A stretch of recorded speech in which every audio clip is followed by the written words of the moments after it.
Bismillahirrahmanirrahim. Assalamualaikum warahmatullahi wabarakatuh. Pembahasan kali ini adalah tentang al-majrurat. Al-majrurat itu jamak dari majrur. Al-majrur. Nah, majrur itu apa? Kemarin kita sudah belajar ya tentang i'rab. Di dalam i'rab itu ada beberapa jenis i'rab. Dia di dalam isim, kata benda, bisa berakhiran kata benda itu dhamma terakhirnya atau dhamma tanwin, kemudian juga bisa berakhiran fathah atau fathah tanwin, dan juga suatu kata benda itu bisa berakhiran kasroh atau kasroh tanwin. Ketika kata benda itu berakhiran dhamma, maka dia disebut dengan kata benda yang marfu. Kalau dia berakhiran fathah atau fathah tanwin, dia disebut dengan mansub.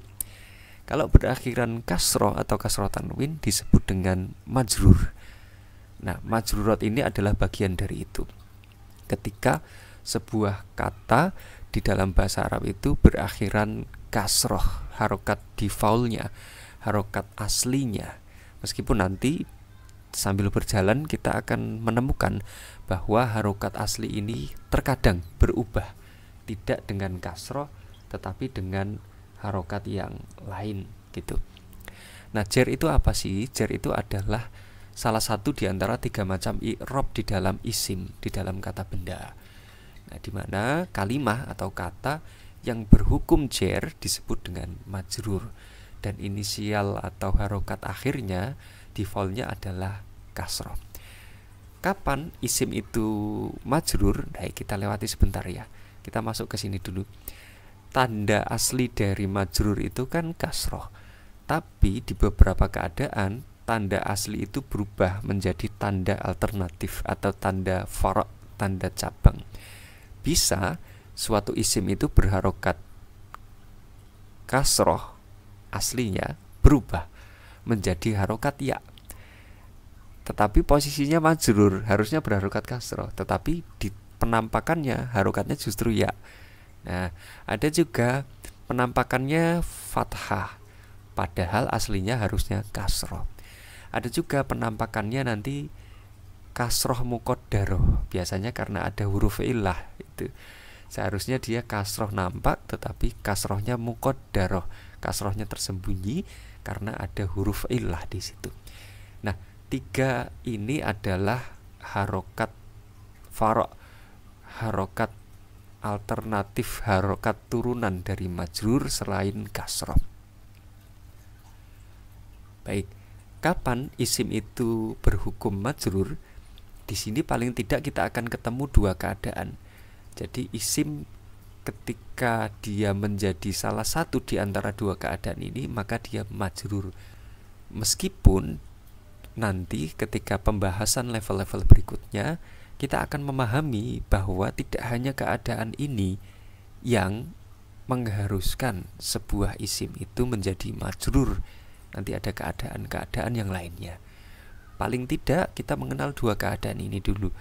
Majrur bil harfi, isim itu majrur karena kemasukan atau terletak setelah huruf-huruf tertentu.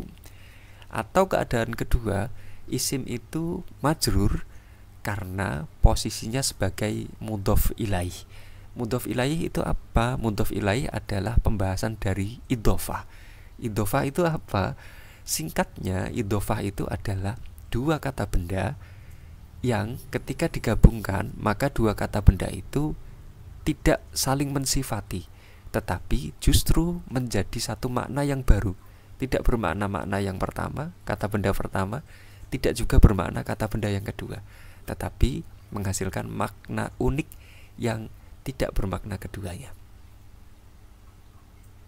Baik, kita akan masuk ke pembahasan yang pertama, yaitu al-majrur bil harfi. Jadi majrur karena kemasukan huruf. Kita bisa melihat di sini di dalam tabel, wasala Zaidun ilal Qahirati. Zaid sudah sampai Kairo. Al-mudarrisu fil maktabi. Pak guru itu ada di kantor. Kita melihat yang ditebalkan ini ya, ilal Qahirati fil maktabi. Kenapa al-qahiroh ini dibaca ti, dibaca i terakhirnya, tidak dibaca al-qahiratu atau al-qahirota, tetapi dibaca al-qahiroti? Rupanya karena dia terletak setelah huruf ini, ilah. Nah, sehingga ilah itu berdampak kepada perubahan harokat al-qahiroh di terakhir ini menjadi al-qahiroti. Begitu juga al-maktabi, kenapa dia tidak berubah atau dibaca menjadi al-maktabu? Kenapa tidak dibaca al-maktaba tetapi justru dibaca al-maktabi? Oh, rupanya karena al-maktabi ini terletak setelah fi, huruf fi ini. Huruf apa gerangan kedua huruf ini? Nah, inilah yang disebut dengan huruf-huruf jar. Huruf-huruf inilah yang berdampak kepada harokat akhir kata isim setelah huruf ini, sehingga huruf ini menjadikan harokat isim setelahnya menjadi kasroh, menjadi di bawah. Kalau rofa itu kan ke atas ya, tapi kalau kasroh dia ke bawah harokatnya. Baik. Nah, ini yang dimaksud dengan majrur bil harfi. Lalu huruf-huruf apa saja yang memiliki dampak tersebut? Huruf-huruf jar itu kita lihat di dalam tabel yang di bawah ini, grup huruf jar. Baik. Kalau dulu pernah belajar bahasa Arab, kita pernah mengingat-ingat, menghafal susunan huruf jar itu min, ila, an, ala, fi, ruba, ba, kaf, lam, gitu ya. Tetapi di dalam tabel ini ada beberapa huruf tambahan lagi dan pengurangan beberapa huruf juga. Min yang pertama artinya dari, ila sampai atau ke juga bisa, an tentang, ala di atas menempel ya.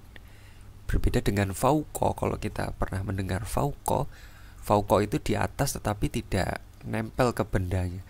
Jadi saya meletakkan buku di atas meja, berarti wada'tul kitaba alal maktabi, bukan fauqal maktab, karena kan bukunya nempel di meja, berarti alal maktab. Kemudian fi di dalam, li milik, kepemilikan ya. Al-qalamu li ustadin, kolam itu punya ustad. Al-qalamu li talibi, kolam itu punya talib, punya mahasiswa. Bi dengan hatta.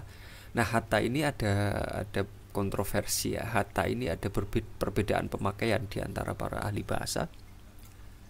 Ada yang menggunakannya di dalam jar, tetapi yang banyak digunakan hatta ini adalah huruf mansub ya, minal mansubat. Dia huruf yang bisa mengubah harokat itu menjadi nasab. Nanti kita akan bahas di bab al-mansubat. Tapi tidak masalah kita masukkan. Kalau toh pun ini dimasukkan sini, ini jarang juga dipakai hatta. Kemudian wawu al-qasam, maksudnya sumpah. Wallahi, demi Allah. Ta qasam, tallahi, demi Allah. Ada lagi ba selain di sini, ba qasam, billahi, demi Allah juga. Kemudian terakhir kaf, seperti. Anta kal asadi, kamu seperti singa. Anta kasyamsi, kau seperti mentari. Gitu. Jadi kaf ini digunakan untuk tasbih ya, penyerupaan. Ada lagi di sini sebenarnya rubah. Rubah itu betapa ya, tapi tidak dimasukkan ke sini. Baik, tidak masalah. Yang paling sering digunakan ini, beberapa huruf ini nanti bisa diingat-ingat dan juga bisa diaplikasikan ke dalam latihan yang ada di bawah ini. Kita akan ambil satu contoh saja latihan ini, praktiknya ya. Ja'atir risalatu minal mujahidina. Min, nih ya, minal mujahidin. Min itu harful jar, huruf jar. Mabni atau mu'rab? Oh, mabni dia. Mabninya apa? Ala sukun. Ya. Al-mujahidin ismun majrur, isim yang datang setelah huruf jar. Berarti ismun majrur. Dengan apa majrurnya? Bimin, dengan min ini tadi. Wa alamatu jarrihi, dan tanda jarnya yaun. Ya kan? Al-mujahidina, bukan al-mujahidini, bukan ininya berubah jadi i, tidak. Justru i-nya itu jadi ya, berubah. berarti ini harokat tidak asli ya. Kalau tidak asli kita kasih alasan. Kenapa? Li'annahu jam'ul mudzakkaris salim. Karena dia adalah jamak mudzakkar salim. Baik, dan seterusnya sampai bawah bisa dipelajari secara mandiri insyaallah.